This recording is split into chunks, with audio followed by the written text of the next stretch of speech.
Podcast kamu, dengarkan inspirasi dari firman Tuhan, dan jadilah saluran berkatnya. Sebuah persembahan dari warung sate kamu untukmu. Halo teman-teman semua, kembali lagi di podcast kamu bareng host kalian Riko. Jadi sekarang kan udah mau ke tahun baru dan biasanya selalu ada tren di mana teman-teman mungkin yang agak berisi pengen jadi kurus, teman-teman yang gak ranking pengen jadi ranking, teman-teman yang kerja pengen naik gaji ataupun naik jabatan ya kan. Dan itu biasa kita sebut sebagai resolusi. Tapi ada yang bilang resolusi itu kadang dibuat untuk gagal. Mungkin sebuah statement itu tuh muncul ketika orang-orang akhirnya yang punya resolusi gagal terus gitu. Dan apa yang harus kita lakukan untuk kita bisa akhirnya punya target dan tercapai gitu. Kita bakal bareng satu teman kita yang keren banget, Ko Evan. Jadi beliau adalah seorang dosen Ukrida, juga seorang tutor yang biasa pokoknya ngebantu kita teman-teman muda sampai dewasa buat masalah hidup ataupun apapun bisa ngobrol sama beliau, dan beliau juga punya konten di podcast. Langsung aja kita sambut. Halo, Pak Evan, apa kabar? Halo, Riko, apa kabar? Ada yang mau dikenalin lagi nggak? Tadi mungkin saya kurang lengkap gitu soal apa yang biasanya Pak Evan lakukan sehari-hari. Iya, sehari-hari saya bekerja sebagai dosen, jadi berinteraksi dengan mahasiswa, dan juga saya banyak berbicara dengan anak-anak remaja dan kaum muda. Walaupun usianya udah lagi nggak muda, tetapi coba belajar untuk memahami seperti apakah dunia kaum muda gitu ya. Iya, soal memahami itu, saya aja sebenarnya belum tua-tua banget gitu. Maksudnya saya kan masih 20-an ketika saya ketemu sepupu saya atau temannya sepupu saya yang masih SMP gitu. Wah, ini dunia udah beda banget gitu. Dan susah banget akhirnya untuk saya catch up gitu. Pengalaman Ko Evan akhirnya bisa catch up sama anak-anak muda gimana nih? Karena kan tantangannya banyak banget tuh. Betul banget. Tentu susah sekali karena tentu generasi saya dan kaum muda sekarang udah beda banget ya gitu. Nah, tapi mungkin yang salah satu yang menurut saya penting adalah membangun jembatan ya. Jadi kalau kita nggak mau untuk mendekat, tertarik, pengen tahu gitu loh.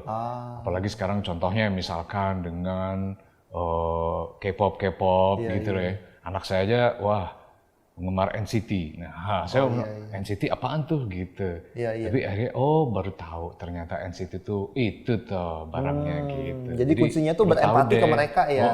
Jadi kita bisa ngerti. Oke, mungkin langsung aja kayak tadi di intro saya gitu. Orang punya resolusi gagal terus gitu. Tapi orang pengen punya target untuk jadi lebih baik. Gimana nih? Saya juga bingung nih mau mulai dari mana. Cuman kalau suggest dari Ko Evan, apa yang harus dilakukan minimal step pertama untuk kita lebih baik at least di tahun depan. Di tahun 2023 ya maksudnya ya? Iya, betul banget ya. Seringkali orang bikin resolusi malah jadi frustrasi sendiri. Iya. Aduh, kok malah nggak tercapai atau nggak terwujud. Nah, sebenarnya resolusi itu kan adalah, kalau kita definisikan gitu, itu adalah sebuah tujuan kan.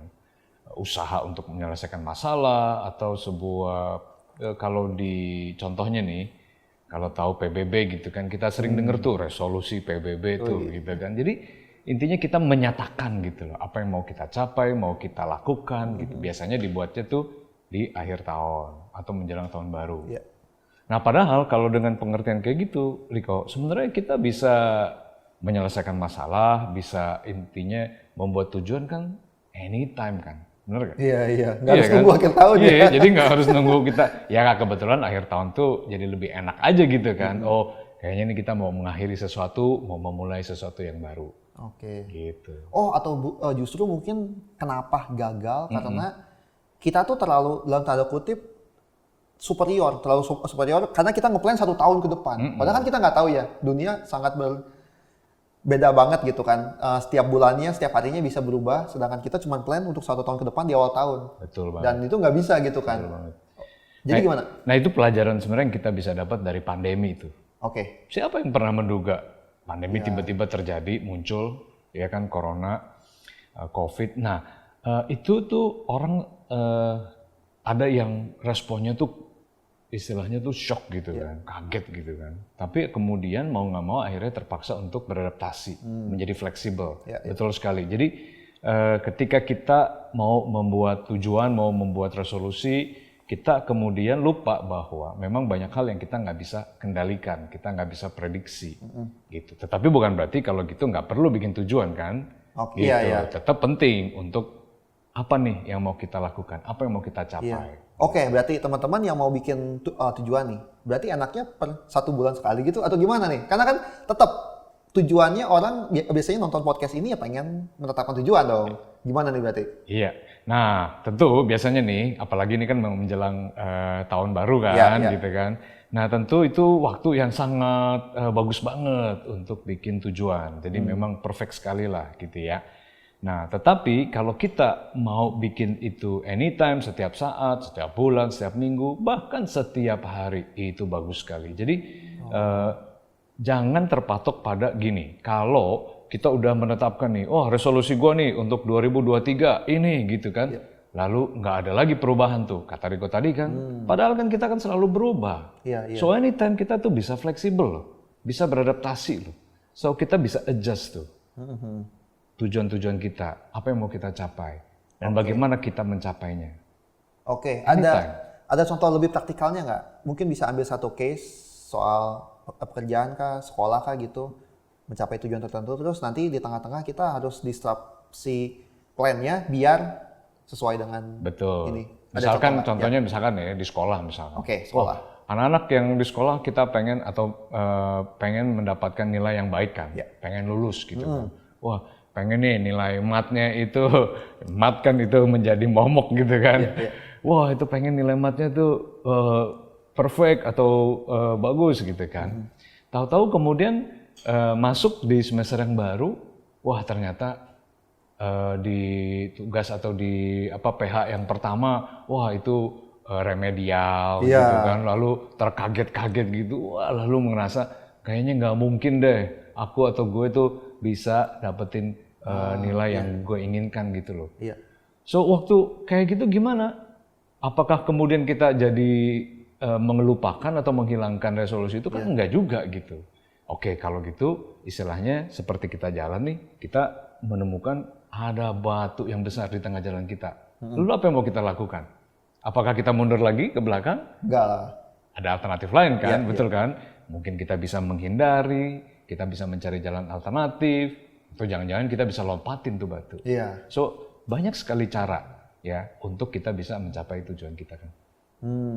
Oke. Berarti iya, saya paham banget sih kenapa akhirnya muncul tadi resolusi dibuat untuk gagal, karena orang ketika bikin resolusi berharapnya semua plannya itu berhasil, tidak ada gagal satupun. Padahal kan selalu ada kegagalan itu kan. Dan saya tuh sempat baca-baca juga terkait SMART goals gitu, walaupun saya nggak terlalu hafal juga seluruhnya. Itu kan ada step-stepnya ya. Mungkin biar teman-teman di sini makin kebayang juga. Bisa bantu jabarin nggak? Apa aja yang harus dilakuin nih? Oke, ya memang ini istilah yang atau konsep yang terkenal sekali ya. Jadi SMART goal itu sebuah akronim sebenarnya. Nah supaya nggak salah nih, saya contekan dikit ya.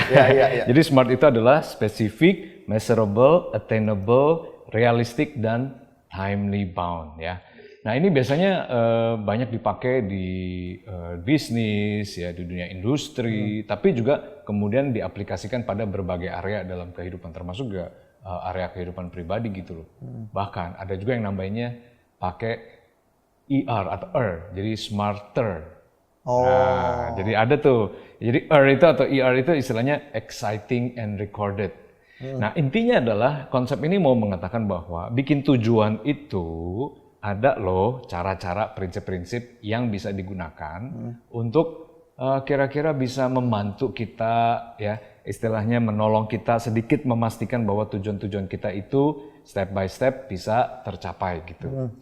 Bukan satu-satunya atau tidak mutlak pasti akan memastikan tujuan kita pasti tercapai, tetapi sekali lagi menolong kita, membuat tujuan-tujuan itu step by step ya, langkah demi langkah itu bisa dicapai atau diusahakan. Oke. Tadi kalau bahas satu-satu soal SMART goals ada spesifik kan di awal kan. Yang menarik itu adalah tujuan kita itu dibuat dengan kalimat aktif ya, atau kalimat yang menyuruh kita ya, bukan cuman juara satu gitu kan. Itu tuh terlalu luas banget kan. Tapi kan saya harus belajar rajin agar juara satu. Itu secara psikologi mungkin lebih menekan kita ya buat bergerak gitu kah? Betul, betul banget. Jadi tentu saja tujuan itu merupakan suatu kata kerja ya, suatu kondisi yang aktif gitu. Iya. Contoh yang paling sederhana adalah tujuan yang bisa kita buat, kita lakukan, kita ciptakan tiap hari. Bangun pagi. Waduh. Nah ya kan, bangun pagi. Bangun pagi itu adalah pilihan, tetapi juga sebuah tujuan gitu loh. Anda ya, kita bisa saja gitu loh, untuk tidak bangun pagi kan. Anda bisa memilih untuk terus tidur, Anda tidak bisa memilih untuk tidak melakukan apa-apa, tapi Anda juga bisa memilih, kita bisa memilih untuk, oh ya, gue mau bangun pagi. Gue hari ini mau melakukan sesuatu, gue mau menciptakan sesuatu, gue mau membuat sesuatu dengan cara step pertamanya adalah bangun pagi. Nah itu challenge banget tuh bagi banyak anak-anak muda mungkin. Oh iya. Oh, saya tuh jadi kepikiran ini. Kadang tuh kita tetapin goals-nya, katakanlah mungkin saya pengen lebih berotot dan turun berat badan gitu ya. Kan itu goals besarnya. Nah tadi kan sebenarnya bangun pagi itu kan bagian dari habit hidup yang harus kita achieve buat kita ya badan lebih sehat juga kan.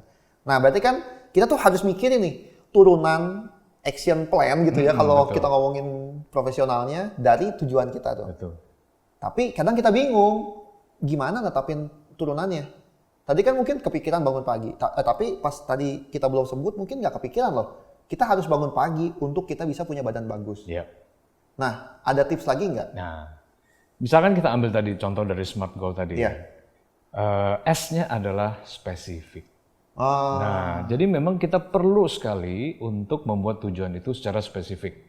Oke, kalau kita membuat tujuan itu, secara gambaran besar saja gitu ya, itu mungkin akan memberikan suatu drive motivasi. Tetapi tidak menolong untuk kita menetapkan langkah-langkah apa yang mesti dilakukan untuk mencapai itu. Maka supaya kita bisa ditolong untuk bisa memastikan, oke, ada langkah-langkahnya, maka yuk spesifikin dong. Bagaimana kita mencapainya? Cara-cara apa yang perlu dilakukan? Apa langkah-langkahnya? Tadi yang Riko bilang turunan-turunannya begitu. Nah, untuk bisa spesifik maka kita mesti istilahnya tuh melihat, memahami apa masalah yang seringkali kita hadapi nih. Nah, ini yang seringkali problem yang kita alami itu adalah kita tidak mampu untuk melihat problemnya, mengidentifikasi what is the problem. Terus gimana dong kalau nggak bisa identifikasi? Emang harus googling sendiri atau cari mentor gitu kali ya? Betul. Nah, oleh karena itu ketika kita kayaknya tuh juga nggak aware, nggak paham gitu ya, apa sih gitu ya yang kita hadapi. Nah, mungkin pertama-tama yang kita perlu lakukan adalah coba ya bicara. Nah, ini penting sekali nih. Kok saya mau memberikan tips nih ya. Kenapa resolusi dibilang tadi? Resolusi itu dibuat-buat gagal. Karena kita seringkali nggak membicarakannya. Coba waktu bikin resolusi. Siapakah orang pertama yang kita ajak bicara? Nggak ada kan gitu kan? Oke. Kita simpen sendiri. Kita pikirin sendiri. Kita bayang-bayangin sendiri. Nah itu nggak menolong gitu. Oleh karena itu maka bicarakan. Minimal dengan satu orang. Kenapa? Karena waktu kita bicarakan, kita mungkin akan menemukan masalah di situ. Kenapa? Waktu kita bicarakan, gue tuh tahun depan pengen begini loh. Misalkan nih teman kita bilang, nggak mungkin lah lo bisa begitu gitu kan. Oke, itu kan masalah kan. Oke, tetapi jangan kecil hati dulu gitu. Emang kenapa lo menurut lo gue nggak mungkin? Nah disitulah kita mulai mengidentifikasi, orang nggak setuju ya dengan gue ya gitu ya. Ada masalah apa ya? Nah gitu loh. Jadi dengan kita bicara, kita akan mulai menguji sebenarnya apa yang ingin kita capai itu dan bagaimana respon orang, dan kemudian sebenarnya walaupun tentu respon orang lain bukanlah yang menentukan, tetapi kita menemukan kira-kira apa saja problem-problem yang kita hadapi. I see. Iya. Itu juga sebenarnya saya jadi kepikiran satu masalah lagi yang dimana anak muda sekarang itu kadang suka malu justru kalau dia punya pencapaian. Karena ya itu mungkin takut dihujatnya ya dalam tanda kutip ya. Karena enggak lah, lu selama ini juga nggak pernah 10 besar, boro-boro ranking 1 gitu kan. Dan itu ya mungkin malah bikin down ya. Jadi dari sini harusnya kita tetap lebih berani, mungkin setidaknya ngobrol sama orang yang dipercaya ya, nggak tiba-tiba ketemu orang di pinggir jalan terus ngajak ngobrol, dan berharap di situ kita bisa lebih terbuka, melatih diri kita, dan pastinya dapat insight dari orang-orang. Mungkin itu kayaknya nyambung ke yang M-nya ya kan, Smart M, measurable ya, gimana kita akhirnya bisa ngukur ya. Betul. Jadi kecenderungan kita akhirnya untuk justru kita mundur atau kita nggak mau membicarakannya karena kita malu tadi, ya kan? Membuat akhirnya kita pun tidak mampu untuk tadi menetapkan, tujuan bagaimana kita mengukur tujuan itu kan gitu. Ya karena apa? Karena satu-satunya orang yang tahu, satu-satunya orang yang bisa mengatakan bahwa itu udah tercapai atau enggak, hanya diri kita sendiri. Lah, gimana coba? Akhirnya kan kita mungkin jadi bias sendiri kan gitu loh. Kamu yang tahu, kamu yang melakukan, kamu yang mencapai. Nah, dalam ambil contoh begini ya, ini kan lagi musimnya World Cup nih. Nah, iya kan gitu loh ya kan. Kita bisa tahu bahwa sebuah klub atau sebuah negara gitu kan bisa memenangkan pertandingan sepak bola. Siapa yang menentukan? Kan bukan cuman pemain sepak bola itu sendiri kan gitu kan. Misalkan dia main sepak bola, dia main aja nih gitu kan. Dia main dengan bolanya, dengan gawangnya sendiri ya. Lalu ketika dia berhasil ngegolin, dia teriak sendiri, gol gitu kan. Nggak seru amat kan gitu kan. Tapi pertandingan bola akan lebih seru ketika apa? Ada wasitnya, ada lawannya, ada penontonnya yang nyorakin. Wah, waktu gol itu kan, golnya kan bukan main, bener kan? Gol gitu. Nah, disitulah kita tahu bahwa iya bener loh, bahwa yang gue lakukan ini tuh memang ini tuh ada validasi dari pihak luar. Betul, divalidasi gitu loh. Jadi marilah saya ajak anak-anak muda kita semua, yuk coba deh daripada kita nyimpen sendiri, ya coba mari kita uji dan belum tentu nih apa yang kita khawatirin itu terjadi. Iya kan? Seringkali yang kita khawatirin tuh, orang tuh gak setuju deh dengan gue. Lah, kita ngomong aja belum kan gitu. Iya kan? Siapa tahu justru malah sebaliknya. Nah, ngomongin soal validasi. Saya pun pernah terjebak sama hal itu karena akhirnya apa yang saya dapatkan itu harus divalidasi sama orang lain. Wah, lu hebat ya kerjaan gitu. Dan pasti senang dong dipujikan untuk validasi yang mengarah ke positif gitu. Tapi ketika saya udah nggak dapat lagi validasi itu, karena mungkin orang udah biasa, udah tahu saya kerja ini itu, akhirnya mereka tidak membicarakan lagi. Saya merasa jadi kecil hati. Karena, kok udah nggak ada yang muji saya di tahun ini ya? Berarti apakah saya nggak berkembang? Mungkin sebenarnya kita berkembang. Nah itu kan akhirnya kita jadi terjebak sama situasi baru nih. Betul. Mungkin kayak cara ngatasinnya kali ya. Nah, tentu saja gitu ya, manusiawinya nih, kita tentu pengen dapat support. Betul gak? Kita ingin dapat dukungan dari orang-orang di sekitar kita, ya kan? Itu manusiawi sekali. Namun demikian, realitanya belum tentu seperti yang kita harapkan.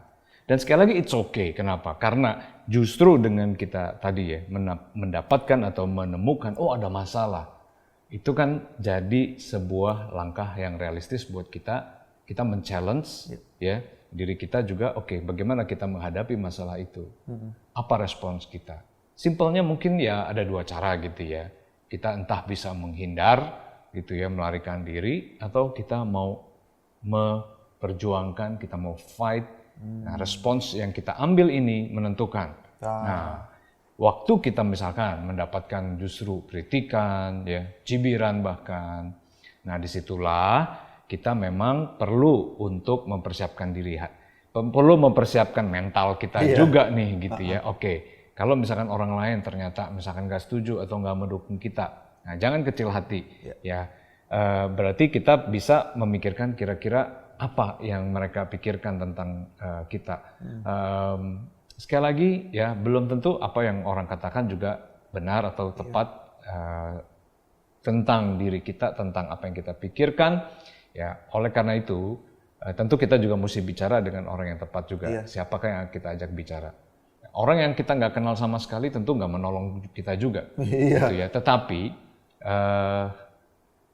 satu poin yang juga saya mau tekankan gini, adalah lebih baik buat kita, ya, justru mendapatkan masukan, kritikan yang jujur, daripada sebuah ungkapan-ungkapan yang sebenarnya nggak pas, nggak tepat. Cuman buat nyenengin kita doang. Menjilat gitu ya. Menjilat gitu ya. Lu bisa deh. Padahal sebenarnya mungkin ada masukan yang perlu dikasih buat kita supaya, mungkin lu perlu melakukan ini, lu perlu begini, lu perlu begitu. Kan itu lebih baik. Iya betul. Iya. Dan yang menarik itu tuh orang kadang ngasih masukan yang fake tadi gitu ya katakanlah, karena dia juga ngelihat karakter kita. Kadang suka gini yang saya alamin tuh, wah ini orang nggak bisa dikasih masukan. Nanti kalau saya ngasih masukan yang keras malah jadi musuhan. Udahlah saya baik-baikin gitu. Berarti kan itu sebenarnya juga bukan cuman kita mengendalikan orang. Kan kita nggak bisa ngendalin orang lain ya sebenarnya ya. Terserah mereka mau ngomong apa. Tapi kita bisa ngendalin diri kita. Akhirnya kita bisa bikin diri kita itu punya karakter yang terima tadi. Dan bikin orang nyaman untuk ngasih masukan sekeras apapun ke kita. Justru itu yang nggak bakal ngebentuk kita kan. Betul. Iya. Sama satu lagi, itu mungkin yang tadi validasi dari orang lain adalah ya kan dari eksternal. Ada yang dari internal yang biasanya disebut kayak self reward dalam bentuk apapun gitu ya. Ada tipsnya gimana nggak buat akhirnya kita menghargai nih setiap proses kita? Karena itu saya rasa penting banget. Kalau nggak, wah kita cuma mikirin ujungnya doang, itu keburu burnout sih, keburu stres sendiri. Benar, betul. Nah. Kita perlu untuk punya pemikiran yang tentu saja ya positif daripada kita berpikir negatif. Ya, nah berpikir negatif di sini maksudnya adalah kita cenderung gitu ya nggak mampu melihat proses ya. Kita nggak mampu untuk melihat bahwa ada perjuangan. Kita nggak mampu untuk melihat bahwa ada nilai yang lebih tinggi dari sekedar bahwa sesuatu itu terjadi atau tercipta seketika begitu. Apalagi kan sekarang kan kalau saya mengkaitkannya dengan budaya kita gitu ya, kita kan di dunia kita tuh dengan satu ketikan jari aja gitu ya, kita tuh udah bisa dapetin sesuatu, dapetin apa-apa, ngapain aja gitu ya, kayaknya itu gampang dan cepet banget kan gitu. Padahal justru ada nilai yang lebih jauh lebih bagus, lebih baik dan lebih bernilai. Ada proses, ada perjuangan di situ. Dan kalau kita bisa menghargai itu, kita punya nilai itu. So, setiap tadi yang Eriko bilang, bahwa setiap pencapaian kecil-kecil kita, itu kita jadi bisa menikmati, kita bisa menghargai. Kenapa? Karena kita menghargai, ada prosesnya di situ. Memang akhirnya kalau kita hanya melihat hasil jadinya, kita mungkin akan kecewa. Karena apa? Kok nggak seperti yang gue bayangin gitu kan? Tapi coba lihat bahwa pada saat lo udah melangkah, mungkin udah sampai berapa langkah, lihat apa yang lo sudah lakukan, apa yang lo sudah alami, bagaimana perjuangan lo di situ. Bukankah itu sungguh berharga, ya kan? Iya. Make sense kan? Iya. Dan kita tuh kadang suka dapat sesuatu yang mungkin harusnya kita belum dapat, tapi terlalu besar. Mungkin secara konteks kayak gini. Waktu itu tuh saya sempat channel saya pribadi, kan saya kan punya channel Kobisat sama yang satu lagi channel pribadi. Itu dalam 3 hari subscribernya naik 50.000. Itu angka yang besar banget setidaknya untuk saya. Tapi setelah itu naik itu pelan gitu kan. Tapi tetap naik pelan-pelan. Akhirnya saya itu jadi nggak menghargai yang pelan-pelannya itu. Karena udah terlanjur dapat yang gede. Yang sebenarnya mungkin saya nggak worth it dapat yang gede. Cuman karena kebetulan lagi viral aja kali ya. Dan itu bahaya banget. Setidaknya untuk anak-anak sekarang kalau kita lihat TikTok, semudah itu kita baru dapat akun pun kita bisa langsung dapat ratusan ribu penonton kan. Dan itu bahaya banget. Jadi gimana ya? Apa jangan-jangan kita harus? Saya nggak tahu nih tipsnya gimana untuk mengendalikan itu, mengendalikan diri kita ya itu kan berarti kan apakah kita harus puasa sosial media kah atau kita harus mengerti kalau sesuatu yang kita dapat itu sebenarnya dengarkan inspirasi dari firman Tuhan dan jadilah saluran berkatnya. Sebuah persembahan dari warung sate kamu untukmu.